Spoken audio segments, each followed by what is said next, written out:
Regan Slaymaker for International Boxing News, and I have the pleasure to be joined by the undisputed super-middleweight world champion, Franchon Crews-Dezurn. Franchon, how are you doing today? I'm doing amazing. Thanks for asking. No problem at all. We'll jump straight into it. I do want to talk about kind of your crowning night, the night you became the undisputed super-middleweight world champion against Ellen Cederroos on the undercard of Taylor Serrano in April of last year. I mean, I watched all the fights from the UK. I mean, it was very early for me in the morning, but kind of how do you look back on that crowning night that was such a huge moment for boxing on the whole? I mean, it was electrifying and just a big moment for women boxing and just boxing altogether. Madison Square Garden is the mecca of boxing. Everybody from all over the world would love to fight there. Just being in a smaller part is cool, but to be in a big part with, just amazing fighters on the undercard, it was like a dream come true. Perfect. And it was it was a special night on the whole. I mean, your fight with Yeah, I Ellen mean, Cederroos. yeah, the you had the crowd. I just felt like a movie. When you nerves and emotion and everything are so high when you walk to the ring, right? And I'm usually trying to get to the ring so I can just throw hands. I'm ready to fight. But that night was different. I actually slowed down. I took in the environment. I took in the scene. I felt the energy. And I was just like, it's my night. It's my night. And I felt like that other times, but that was just like top tier. And having a great opponent like Ellen in front of me because she wasn't giving up. She did not come to lay down. She's been training for a year and a half, top level, even though she has experience as a boxer, but she was also a national team soccer player. She's rugged, she's rough, and she has winner's mentality. And having her in front of me just pushed me to be better that night. And I'm just so grateful for the win. And I'm just so happy, me, my team, and just women's boxing and boxing won that night. It definitely did. I mean, it was a great scrap between yourself and Ellen. I mean, it was back and forth the whole night. Did you obviously the result did go your way and it was an incredible fight. Did you ever think, kind of obviously, as you said, the nerves, did you ever think the result might not have gone your way? No, I would if I had to leave that ring bloody, battered, near death, I would have did it. I knew it was going to go my way because I trained for it. I felt it. I manifested it. So I had no doubt in my mind. That's why I fought as hard as I did. So if the judges thought that they was going to give her a decision, I made them think again. You definitely did, and you undisputed champion. You're now going into the defense of your undisputed titles. I mean, putting it all on the line and really and coming away from home to do it in the UK against Savannah Marshall on July the 1st. I mean, the first question: how has camp gone for this fight? As you can see, I'm currently in the gym right now. Shout out to Boxer. They're hosting me right now. And I feel great. It's just it was a really self-reflecting camp. Things weren't perfect, but everything fell into place. I feel great. I pushed myself, and I'm. You're gonna see July 1st how camp was. Perfect, and I can't wait for this fight. It's such a big fight, especially in the UK. Obviously, you're fighting a Brit in Savannah Marshall. I mean, obviously, she's known over here for having this kind of really large KO reel. Obviously, coming off a loss, but obviously a very clear loss to Claressa Shields in what was a great fight. I think you were ringside that night as well. But did you know Hmm. much about Savannah Marshall before she fought Claressa? Yeah, I thought actually people, they try to not acknowledge, but I was the first one who fought Savannah Marshall before Clarissa Shields over 10 years ago. I was the one who came over to London for the Olympic test event, and they robbed me of my decision against her by 2 points. So I've always been in the picture. I was there. I was Problem. there when Clarissa didn't get the decision against Savannah Marshall. So I've always been in the picture. I know her. I've been watching her. When she turned pro, I was already a world champion at 168. So, you know, or I was becoming one. But yeah, I know a lot about her, and she knows a Perfect. lot about me. Perfect. I'm very glad to hear it. Kind of adds. I didn't know that, so it's adding a bit more kind of needle to the fight as well. I mean, so obviously we know of Savannah's fight with Claressa. Obviously, as I said off camera, I spoke to Claressa last week, She said she was going to give you some kind of, obviously maybe you don't need these hints to beat Savannah because you already felt like you beat her once before. And Claressa also said to me that she thinks this fight has come too soon for Savannah Marshall coming off that loss to her. So two-part question. Would you agree with Claressa's statement there? And has Claressa given you any advice as well going into this fight? Well, to answer the first question, I have to respect Savannah for taking a tough fight like this. And when you want to be great, you're always going to dare to be great. As you know, I fought Claressa Shields my first pro fight, our first pro fight with 2 week notice, you know. So if she feel like she can beat me, we have perfect space and opportunity. It's going to be not good for her, but I respect her for taking the fight. Um, and as far as the second part, Claressa, I was there the first night. I was there when they fought. And of course, I mean, me and Claressa actually sparred a few weeks ago, which was cool. But it's always different. Me and her are two different fighters. So what probably worked for her may not work for me, or what works for me may not work for her. But I'm always eyes and ears open. And I respect and appreciate when people want to see me win. But at the end of the day, I have to execute and I have to fight. So whatever happens on that night, I'm gonna make it go my way. Of course, of course. And before we go on to kind of what's obviously all eyes on July 1st, we never want to look past anything. Before I do want to ask you that question, obviously like you said, you fought Claressa so early on in your career. Was it on your debut? It was, wasn't it? But Yes, it was our pro debut. perfect. I mean, what's that like? Obviously, you're both amateurs, both in the US. But I mean, from looking back to where you both are now, that's huge, isn't it? Yeah, it's freaking nuts. For me and her were in two different spaces. She just come back from London, and what was the other one? Brazil, Rio. She just got two Olympic gold medals. I'm sitting at home as an Olympic alternate, but I had just won a world bronze medal at the World Championship Oh, okay. from 2016, and in 2012 I won a silver at light heavyweight. Both times one time I was sick, and the other time I only got like a 2 week notice to go to the tournament. So, you know, my confidence was up, but I was actually training to go to 2020 for the 2020 game. So my tournament didn't start until December, and they called me maybe the end of September to take a fight with Claressa. And my crazy self was just like, you know what? You only live once. And 13 girls turned her down. Nobody wanted to fight her. I don't feel like that was fair for Claressa. I don't feel like that was fair for women's boxing. And for me, I always saw myself as a champion. I said, hey, I know if I don't knock her out, I won't get the decision, but maybe this is the route I should take. And I took it. And now we're both undisputed. You definitely are. I mean, you've both created history in so many ways. And obviously you said you're going to be successful on July the 1st. You're full of confidence there. I can see that from talking to you. I mean, we're obviously not looking past July the 1st, but with a win, obviously we know the Shadasia Green mandatory was called before this fight, but you're allowed to take this fight. Would does that fight interest you, or would a rematch with Claressa kind of for titles this time interest you, or are you kind of whatever it will be? You know what? For me, I've been doing this so long and at a disadvantage. And I feel like I'm coming into my prime. I feel like my worth is finally being shown. I want to get my money. I want to prove my greatness. Whatever offers on the table, of course, I want to satisfy my mandatories. But you see, Savannah brings a lot to the table. Claressa brings a lot to the table. Maybe going to a different weight brings a lot to the table. With Shadasia, I feel like, you know, she's a good fighter as well. And now she has muscle behind her with her promotional company.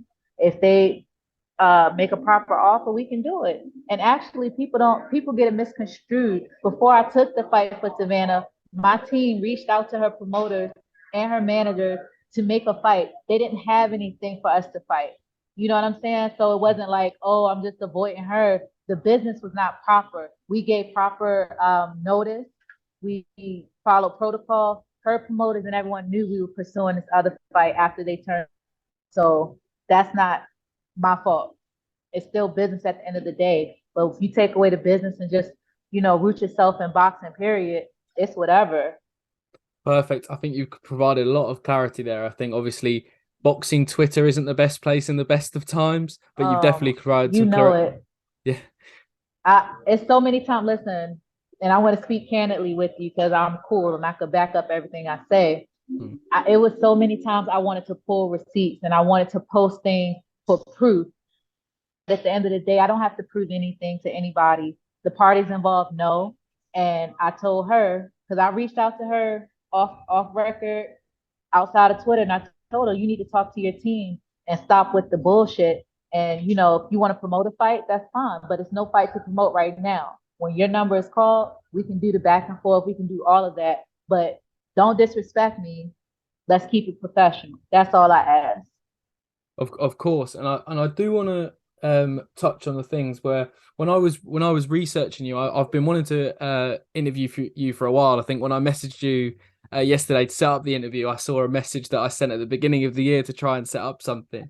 But when I was researching you, there's a bit of kind of what the way you talk and the way you kind of build up your story. I mean, creating fighters apparel for their fights, obviously Claressa Shields being one of them, and then using that to kind of Yeah. fund your journey. I mean, how did you start doing that? And like which other fighters have you helped design their fight gear for? I think it's so interesting.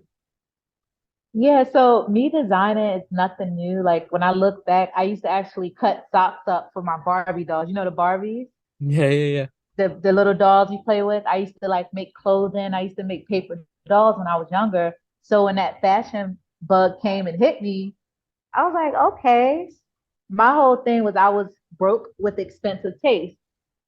It was so many beautiful garments I wanted to wear or have, but I couldn't afford it. yeah.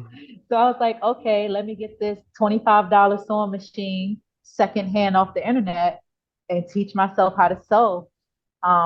So I was my first person. Actually, my husband, Glenn Jr., was my first muse. So I used to do him for his pro fight. I've worked with a lot of talented fighters, female side. Before I had a falling out with Raquel Miller, I designed an outfit for her as a gift. I've worked with Tierra Brown. I've worked with world champions such as Isaac Dogbe, Clarissa, of course. I just made a piece for Jelena, who fought on DAZN last Of week. course. Um, who else? I've done stuff for a lot of people. And my thing was I wanted to also be affordable for people who were starting because, as you get further in this game and you want top stuff, the designers, it costs. But I wanted to be accessible to fighters on starting on their journey, kind of affordable because basically that's where I was. I wanted to look great, but I haven't even earned any money boxes. So what was I going to do? Um, and it started off as a hobby, just a passion for me. I'm self-taught, so I'm not perfect, and I just love all my clients because they rock with me. Even Clarissa, this last fight, we had a little situation, but she was so grateful and supportive, and I'm so grateful for everybody I've ever worked with. Definitely. I mean, And so then uh, oh, outside of boxing, last November I had my first fashion showcase. Like I actually did a whole collection and a fashion show, and it was like amazing. well, how did that go as well? It was beautiful. I actually have a video on Instagram page. It was the 25th anniversary of a long-standing boutique called Catwalk Boutique. They actually one of my sponsors. I wore one of their sweatsuits at the press conference in London, and she just pushed me into that space. A lot of my accomplishments have been me just being pushed into that space. Like, oh, you're going pro with Claressa Shields. I'm pushed into that space. Oh, you're going to fight for a world title. You never fought an 8 rounder or a 6 rounder, and you're going to fight for a world title. So I've been pushed into those spaces, and I'm just grateful I came out on top. I mean, you definitely have. I mean, pressure. If pressure makes diamonds, then you've really have succeeded in that one. But I am shining, baby. you definitely are. And then I do want to kind of touch. It was in the same clip where you were talking about making the apparel for boxers, and you kind of talked about obviously, like you said there, making your own doorways if the opportunities weren't going to be given to you. And you talked about Yeah. selling the apparel to kind of create your own promotional company. And then I realized you're now co-promoting the Savannah Marshall fight with Boxer. I mean, that's a huge thing. Yes. And also, you have mentioned your music to me as well. We'll go on to that. I mean, Yes. how what does that mean to you to kind of co-promote your own boxing show for your own undisputed titles? It means so much. Even now, even as the accomplishments have rolled in, making garments, like I made Claressa's last outfit, I made some for Jelena. That profit funded my training camp right now. Um, the fact that I am a co-promoter on this show just shows that the sky, the universe, the stars are the limit.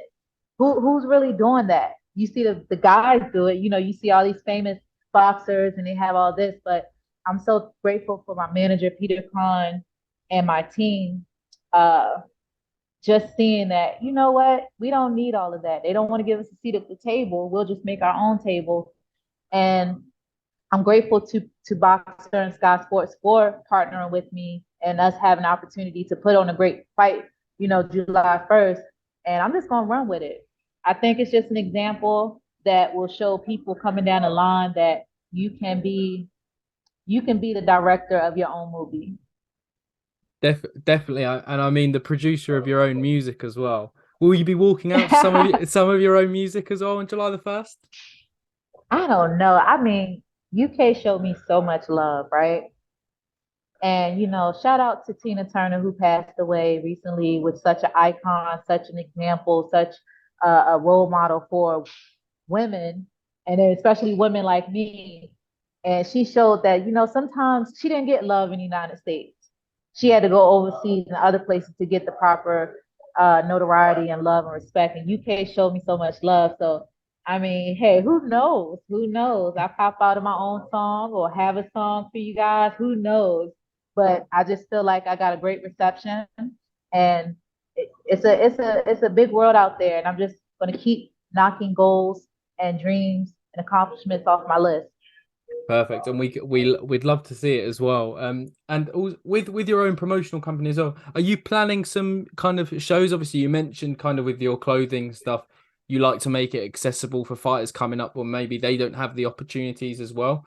Are you going to be planning your own shows stateside as well to boost those profiles? Yeah, I mean, first things first, which is July 1st. Once I get that out the way, I have so many things I'm rolling out for the what is that, the third quarter of 2023. Once I get this fight out the way, I win, I'm victorious. I have so many things rolling out. I wanna Perfect. I wanna do a lot more philanthropy.